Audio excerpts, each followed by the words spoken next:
ऐसे साहब, पंजाब पुलिस और सीटीडी का जो मुश्तरका ऑपरेशन है उससे 10 दहशतगर्द हलाक और मुतअद्दिद जो हैं वो ज़ख्मी हो गए हैं। अच्छा, ये जो है ना बड़ा मिस्टीरियस सा वाक़या है। अगरचे कि ख़वारिज जो है उनको मारना चाहिए इस वक्त जो हालात हैं पाकिस्तान के ख़िलाफ़ जो कुछ भी कर रहे हैं, लेकिन अब यहाँ पर ये हो रहा है कि खबर आती है कि इतने ख़वारिज मार दिए गए।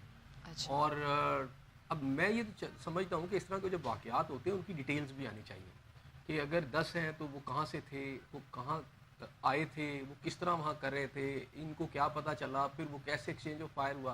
क्योंकि इनका ये जो वाक़या है ये पंजाब पुलिस का, इसके अंदर डीपीओ समेत कोई भी बंदा ज़ख्मी नहीं हुआ, एक राहगीर ज़ख्मी हुआ। यानी 10 ख़वारिज जदीद असले के साथ मौजूद हैं और उन 10 ख़वारिज को मार दिया गया है और पंजाब पुलिस का एक भी बंदा उस खराश तक नहीं आई।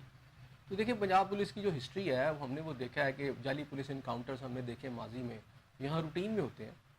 उसको हम उसको कहते हैं जनाब के स्टेज इनकाउंटर्स कह लें या मुबैना पुलिस मुकाबला कह लें। तो पंजाब पुलिस की हिस्ट्री से रिप्लीट हुई हुई है। तो ऐसे में एक फिगर आती है कि जनाब इतने ख्वारिज मार दिए गए। अच्छा, पहली बात यह है कि वो ख्वारिज, उनको आप ख्वारिज क्यों कह रहे हैं, उनका ताल्लुक कहाँ से था, क्या वो अफगानिस्तान से आए हैं। हमारी तो सूरत हाल ये है कि ये पंजाब पुलिस कच्चे के इलाके के अंदर जो आप देख लें डाकू जो हैं वो भी फिर रहे हैं वहाँ पर। कोई ये पंजाब पुलिस और सीटीडी कितना वो कामयाब ऑपरेशन कर चुके हैं या कितना को उनको हटा सकें। ऐसे में ख्वारिज तो इससे भी ज़्यादा जदीद असले के साथ आ रहे हैं। तो मेरा ख्याल है बहुत सारी चीज़ों को इसमें सामने होना चाहिए, क्योंकि अगर इस तरह चीज़ें चलती रहेंगी तो बहुत सारे सवालात भी जन्म लेंगे, बहुत सारे इसमें फिर और चीज़ें भी सामने आएंगी। तो मेरा ख्याल है कि अगर तो देखें ख्वारिज का जो ऑपरेशन है इनके खिलाफ होना चाहिए। मैं उसके वो सीटीडी करे, वो पाकिस्तान करें, आपके इदारे करें तो बहुत सही है, हम तो सपोर्ट करते हैं। लेकिन इसके अंदर क्लैरिटी चीज़ों की जब तक नहीं लाएंगे और इतनी बड़ी सतह पर, क्योंकि अगर तो फ़ौज और बाकी कानून आपस कर बाकी इदारे कर रहे हैं तो उनकी तो बहुत इंटेलिजेंस और सर्वेलेंस और सब कुछ होता है। अब यहाँ पर मियाँ वाली के इलाके में, मियाँ वाली का इलाका, ये बात बिल्कुल ठीक है कि इस वक्त एक किस्म का नो गो एरिया बना हुआ है और वहाँ पर तो शायद रात को पुलिस एहलकार बाहर भी नहीं निकल पाते। और जहाँ तक आईजी पंजाब हैं डॉक्टर उस्मान अनवर साहब, ये बात भी ठीक है कि वो यहाँ से अपने दिन में कॉल करते हैं और कॉल करके वहाँ जो दूर दराज की पोस्टें हैं इनकी पंजाब के किनारों पर, उन पुलिस एहलकारों से पर्सनली बात भी करते हैं ऑलमोस्ट डेली। मैंने जो सुना है और इसकी तस्दीक भी हुई है, और जिससे एक जारी बात है पुलिस का एक मोराल जो है बूस्ट होता है। उसमें एक पहलू आता है कि जिसमें वो फिर लड़ते हैं और फिर मुकाबला करते हैं। इस ऐसी सूरत हाल के अंदर डेफिनेटली ये एक अच्छा है, मैं समझता हूँ एक ओमन भी है, एक अच्छा काम है।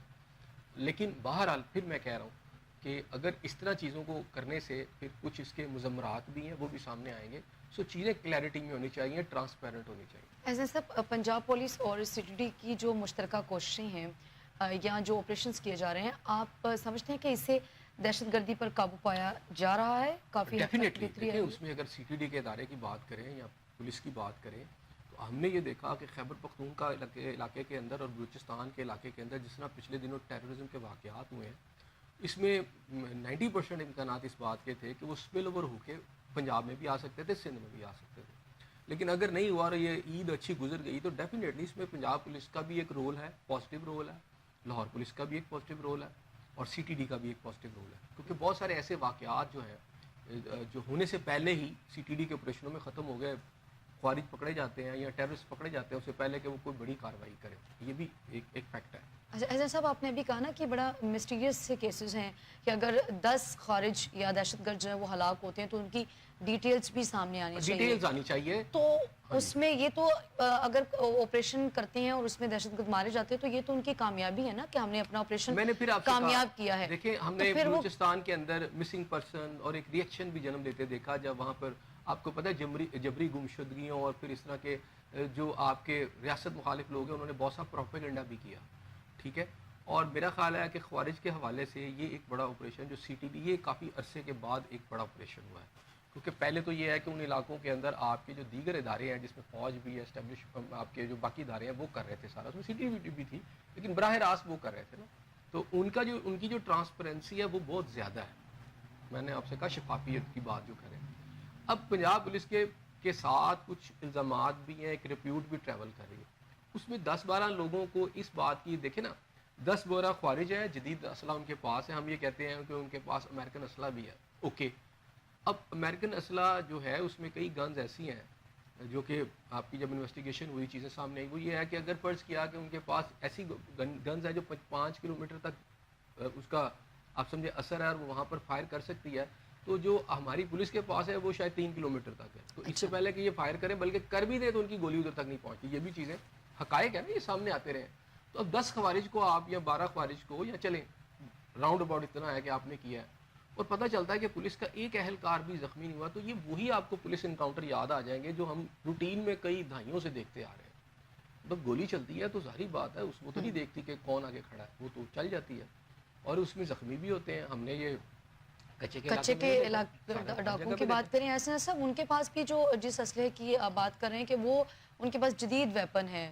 آپ کی پنجاب پولیس ہو، سندھ پولیس ہو، آپ کے پاس وہ اسلحہ موجود نہیں ہے جو کچے کے ڈاکو ہوں یا خوارج ہوں؟ دیکھیں میرا خیال ہے کہ جب سے یہ آئی جی ڈاکٹر عثمان انور صاحب آئے ہیں انہوں نے کافی ویلفیئر کا کام پنجاب پولیس کا کیا ہے اور اس میں انہوں نے انہیں ویپنائز بھی اچھے طریقے سے کیا ہے، جو دیکھنے میں جو بات ماننے والی ہے. ایک تو ویلفیئر کا کام کیا ہے، دوسرا ان کو انکریج بڑا کیا ہے، ان کو بوسٹ اپ کیا ہے. دے میڈ دیم اس کو یہ کہ اپنی چین کو وہ اپ رکھیں اور وہ بالکل یعنی نیچے نہ دیکھیں. تو ایک اس طرح کی سچویشن ہے، اس میں نو ڈاؤٹ کہ ویلفیئر کا بھی کام ہے. لیکن بہرحال اس طرح کے ایکٹس جو ہے نا ٹرانسپیرنسی مانگتے ہیں اور اگر یہ تیزی سے ہوتے ہیں اور اس میں سے کوئی ایمبیگوٹی کوئی انارملی کسی سٹیج پہ سامنے آئے گی نا تو اس سے جو کنٹروورسی جنم لے گی وہ بہت بڑی ہوگی. تو ان چیزوں کو دیکھنا ہوگا اور آپ جو بھی آپریشن کریں اس میں ٹرانسپیرنسی کو بہتر بنائیں. صحیح. ایسے سب جہاں ہم ایک طرف یہ دیکھ رہے ہیں کہ ملک میں جو ہے وہ عوام عام آدمی کہہ لیں، عام عوام کہہ لیں جو اشیاء خورنوش کے سے پریشان ہیں، بجلی کے زائد بلوں سے پریشان ہے. ابھی آپ نے ذکر کیا گیس کے بل ہیں، بجلی کے بلز ہیں. دوسری جانب ابھی اطلاعات یہ ہیں، خبر یہ ہے کہ سندھ کے کمشنرز اور جو ڈیپٹی کمشنرز ہیں ان کی نئی گاڑیوں کے لیے 52 کروڑ اور 66 لاکھ روپے جو ہیں وہ جاری کر دیے گئے ہیں. آپ کے پاس تو سب کچھ ہے تو پھر اشیاء خورنوش کی قیمتیں کیوں بڑھیں گی؟ اتنے دیکھیں یہ بڑی عیاشیاں ہیں صاف آپ کی. دیدگی ہے. دیکھیں اس میں اسے کہیں گے صاف دیدہ آپ کے حکمران ہیں یا صاف دیدگی ہے جو یہ سب کچھ کر رہے ہیں. اچھا. اب یہ اطلاعات یہ ہیں کہ یہ ایک 2024 کے اندر ایک بل پاس کیا تھا مراد علی شاہ صاحب نے، تقریباً یہ 2 بلین روپیز کا تھا. اچھا. اور اس کے اندر ڈبل کیبن لے کے دینی تھی. اب اس وقت کمشنر کو جو گاڑی لے کے دی جا رہی ہے، کچھ کمشنر ہیں اور باقی ڈپٹی کمشنر ہیں. اچھا. کمشنر کو جو گاڑی دی جا رہی ہے 2.25 کروڑ روپے کی گاڑی ہے.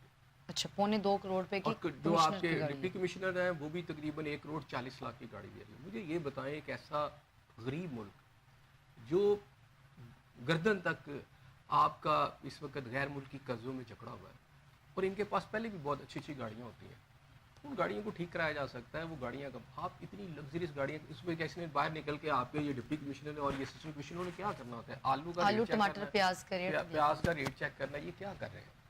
مثلا میرا خیال ہے کہ شاید پاکستان کے اندر یہ ایک ایسی کلاس ہے جو آج بھی مولیہ دور کے پرنس ہیں. یہ